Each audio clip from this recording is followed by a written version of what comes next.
you say Shema Yisroel, Adonai Eloheinu, Adonai Echad. What are those black boxes that Orthodox Jews wear? You may have seen them in the airport or in pictures, or if you ever been to a bar mitzvah during the week, you would see these two leather boxes. Why do Jewish men and boys from 13 years old and up wear these? So let's dive in. What are they called? These boxes are called Tefillin, which means to connect in Hebrew, to bind. In Greek is the word phylacteries. Those are the two names for this specific deed. Boys, when they turn 13 years old, this is the passage, the rite of passage into adulthood, when they get to begin wearing the tefillin. Until 13 years old, you don't. But as you approach 13 years old, you are taught how to do it, you practice it, and when the day happens, it's such a special day. It's such a rite of passage for boys to go from childhood to adulthood because they are able to wear these. So boys 13 years old and up are supposed to wear these every single day during the weekdays, with the exception of Saturday and certain holidays. Preferably to be worn in the morning, or you could do it all day until sunset. You may have seen pictures at the Western Wall, and you may have seen some Holocaust pictures, sadly, with rabbis wearing the tefillin as they were taken away. What is it all about? It is rated as one of the greatest mitzvah, the greatest good deed that a Jewish man can do in their life. It doesn't only affect them, it affects their whole family. And that's why it is so important that it's even considered equal to observing the whole Bible. So let's begin. Before the revelation at Mount Sinai, before the Ten Commandments were given, there were two distinct worlds. There was heaven and earth. Heaven is all spiritual. God is all spiritual, infinite, omnipotent, omnipresent. Earth was created, and we are all physical, material, and we are limited. We are finite. We have our body, there's place and time. It's two different worlds. And they were like that until the moment of the revelation. It was at that moment when God fused both worlds together. God came down on Mount Sinai and gave Moses the Ten Commandments and the Torah, thus teaching us that our mission on this world is to marry spiritual with physical. All of a sudden, we are able to infuse the materials in this world and make them holy and make holiness out of them. Up until that moment, there were two separate entities. So one of those concepts is what God taught Moses, and Moses taught it to us. And since the days of Moses, we are practicing the same concept. What God explained to Moses is, I want you to take something most materialistic, most physical. Take the hide of a cow, and I want you to create two boxes from the hide of the cow. And in these boxes, I want you to put 4 scrolls that are written on parchment that also comes from the hide of the animal. And you're going to take 4 different chapters from the Holy Bible, from the Torah, and put it in these boxes. I want them to be black. And I want you to teach every single man and boy 13 years old and older that they are to put it on them. Put one on their hand, facing the heart, and one on the head like a crown. That is what tefillin is. The cow, up until that moment, was an animal pasturing, giving milk, and providing us with yummy steaks. That's all was its mission. Now all of a sudden, this cow was transformed. They don't only exist just to eat and give milk and steak. They are making themselves available so that their hide can be utilized for something so holy, to connect humans and God. That's why the word tefillin means connection. That when we wear the tefillin, we are opening up a channel and we're connecting with God Almighty with an amazing connection. Now, in these boxes, as I mentioned, there are 4 portions. In the hand box, where it opens up at the seam, there is one long scroll that consists of these 4 different portions. In the head tefillin, there are actually 4 individual portions of the same contents, but put in 4 separate chambers. On the side of the head tefillin is the first letter of God's name.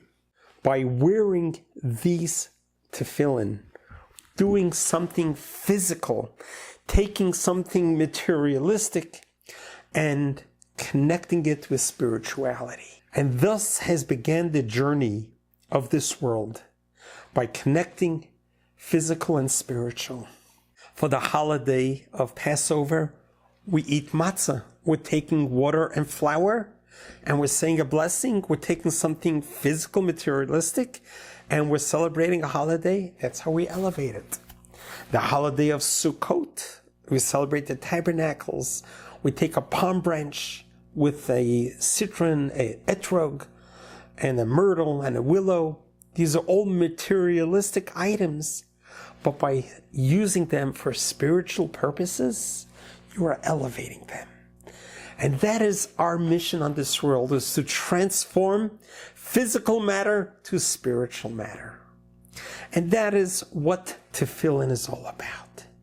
I cannot emphasize more than I can and encourage you.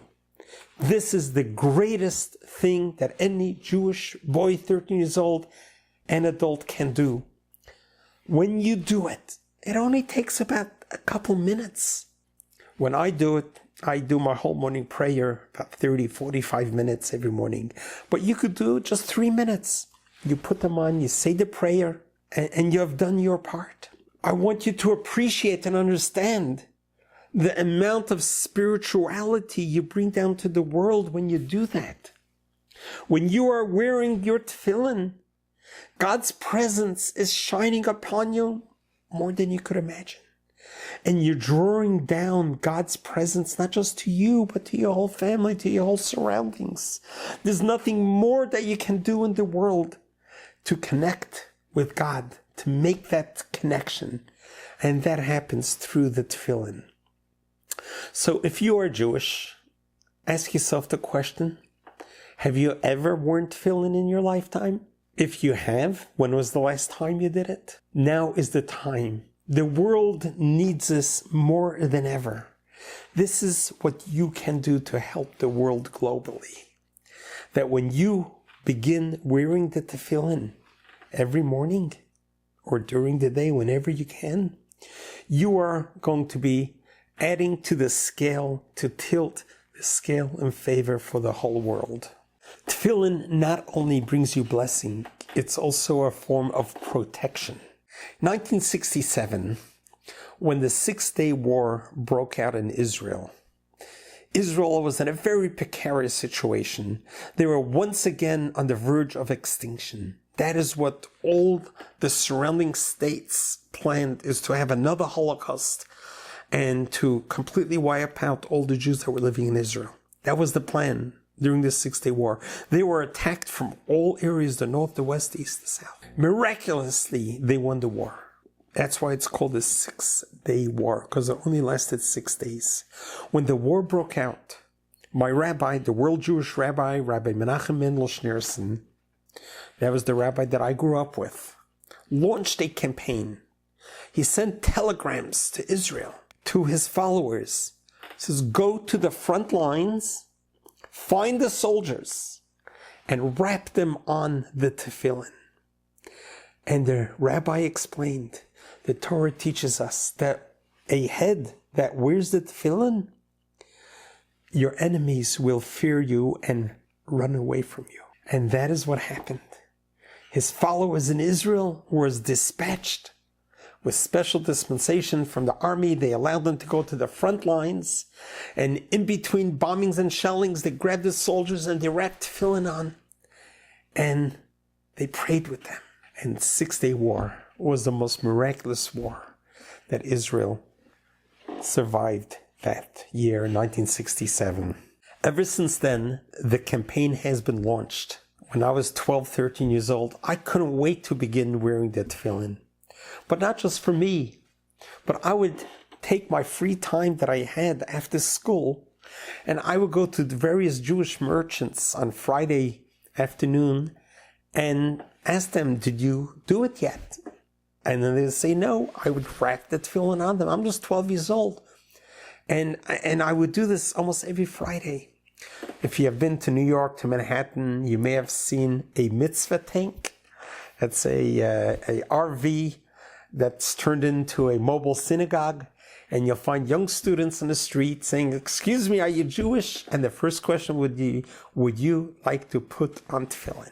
Remember, even doing it once takes you out of a category of a barren head who never wore tefillin. So there is no greater mitzvah, good deed, that you can do other than wearing tefillin. If you're not Jewish and you're inspired by this, what you can do is find your Jewish neighbor, your Jewish colleague, co-worker, and say, hey, have you ever worn those black boxes? Have you ever worn tefillin? And talk to them and inspire them. Tell them, hey, you guys got to do this. God wants you to do it. He didn't tell us to do it. He told you to do it. This is your rite of passage, your connection to Moses. Please do not fail the world.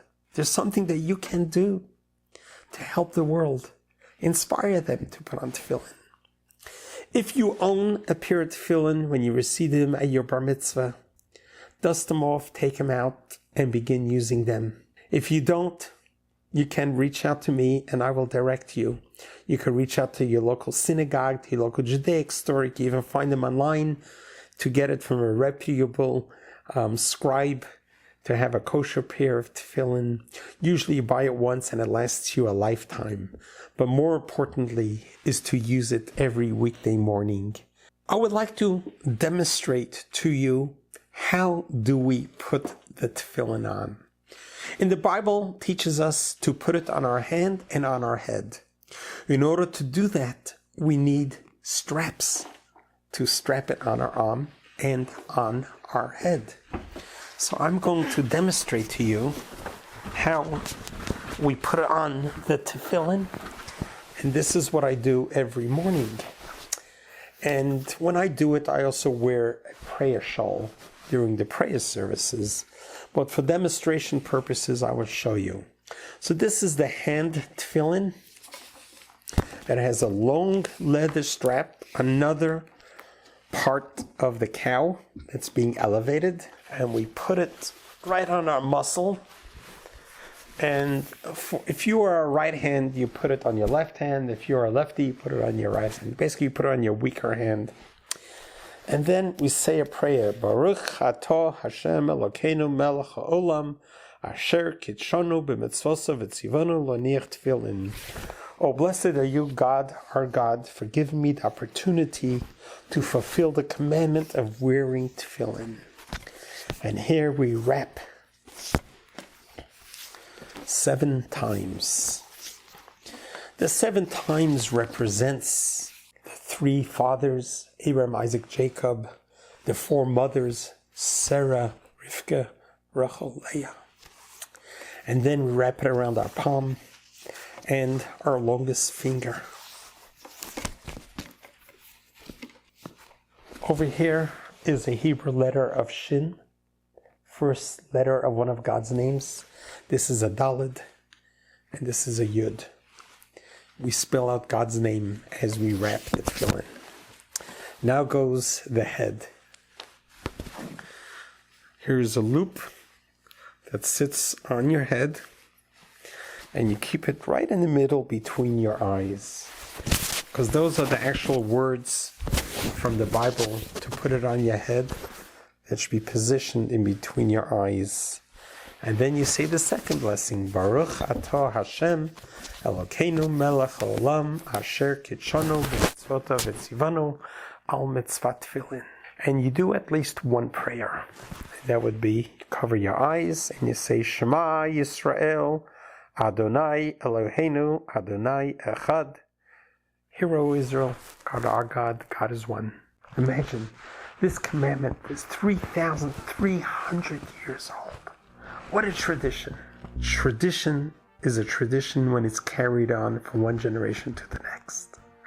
So you can do your best to carry on this tradition. So when you wear the crown of tefillin, it's on your mind. We thank God for the function of our mind. This is facing our heart. We thank God for every heartbeat. This is for the function of our hands, the fine motor skills, our spine and our legs. We are all so grateful. We don't take it for granted. Next time you see someone wearing tefillin, now you'll understand what it is. And if you're Jewish, please don't deprive yourself from one of the greatest gifts that Moses gave us. God bless you. God loves you.